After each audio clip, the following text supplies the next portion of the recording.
Mutual fund expert का मानना है अगर आपके म्यूचुअल फंड पोर्टफोलियो में एक फ्लेक्सी कैप फंड का एक्सपोजर नहीं है तो आपका म्यूचुअल फंड पोर्टफोलियो अधूरा है। ये होता क्या है फ्लेक्सी कैप फंड, इतना पॉपुलर क्यों है ये फ्लेक्सी कैप फंड, आइए आज हम जानते हैं। इक्विटी मार्केट के हर एक स्टॉक्स के लिए अलग अलग म्यूचुअल फंड होता है। लार्ज कैप स्टॉक्स के लिए large cap mutual fund, mid cap stocks के लिए mid cap mutual fund and small cap stocks के लिए small cap mutual fund. Flexi cap fund in तीनों ही कैटेगरी में निवेश करता है।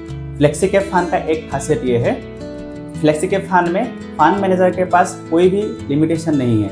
ये अपने पैसे को मार्केट कंडीशन के बेस पे कहीं भी शिफ्ट कर सकता है।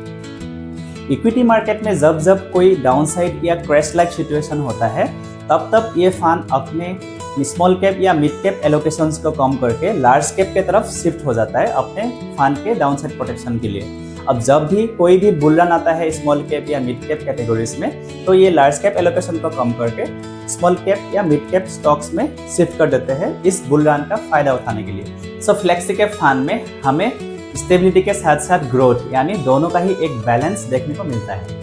फ्लेक्सी कैप फंड आपके लिए एक रिस्की ऑप्शन भी हो सकता है क्योंकि फ्लेक्सी कैप फंड में हम फुल्ली डिपेंडेंट है फंड मैनेजर के डिसीजन के ऊपर। अगर फंड मैनेजर अपने एलोकेशंस को ज़्यादा से ज़्यादा स्मॉल कैप कैटेगरीज में रखते हैं तो ये फंड ज़्यादा वोलेटाइल बन जाता है। सो जिन लोगों को तीनों कैटेगरी के स्टॉक्स एक ही म्यूचुअल फंड में चाहिए और थोड़ा रिस्क एपेटाइट ज़्यादा है वो लोग इस कैटेगरी में निवेश कर सकते हैं।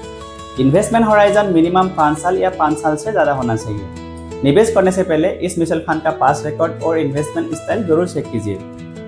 फ्लेक्सी कैप फंड कैटेगरी के दो सबसे पॉपुलर फंड है Parag flexi cap fund and HDFC flexi cap fund. Parag flexi cap fund का करंट AUM साइज है 1.28 लाख करोड़ और इस फंड ने सबसे पहले 1 लाख करोड़ प्लस मार्क को अचीव किया है।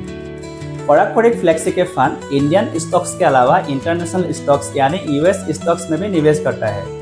इस फंड ने लॉन्ग टर्म में कंसिस्टेंटली अच्छा रिटर्न जनरेट करके दिया है और इस फंड का डाउनसाइड प्रोटेक्शन काफ़ी अच्छा है। इस वजह से सबसे ज़्यादा लोग इस फंड को पसंद करते हैं। HDFC flexi cap fund mostly Indian stocks में निवेश करता है और इस फंड ने पिछले कुछ सालों में शॉर्ट टर्म पीरियड में हाई रिटर्न जनरेट करके दिया है। सो इन दोनों फंड का अपना इन्वेस्टमेंट स्टाइल और कंसिस्टेंट परफॉर्मेंस के लिए ज़्यादा से ज़्यादा लोग अपने म्यूचुअल फंड पोर्टफोलियो में इन दोनों फंड को शामिल करना पसंद करते हैं। सो आज के लिए इतना ही। आपके म्यूचुअल फंड पोर्टफोलियो में इन दोनों म्यूचुअल फंड में से कौन सा म्यूचुअल फंड शामिल है कमेंट करके जरूर बताइए। अगर आपको ये वीडियो अच्छी लगी है तो मेरे चैनल को सब्सक्राइब जरूर कीजिए। Thank you.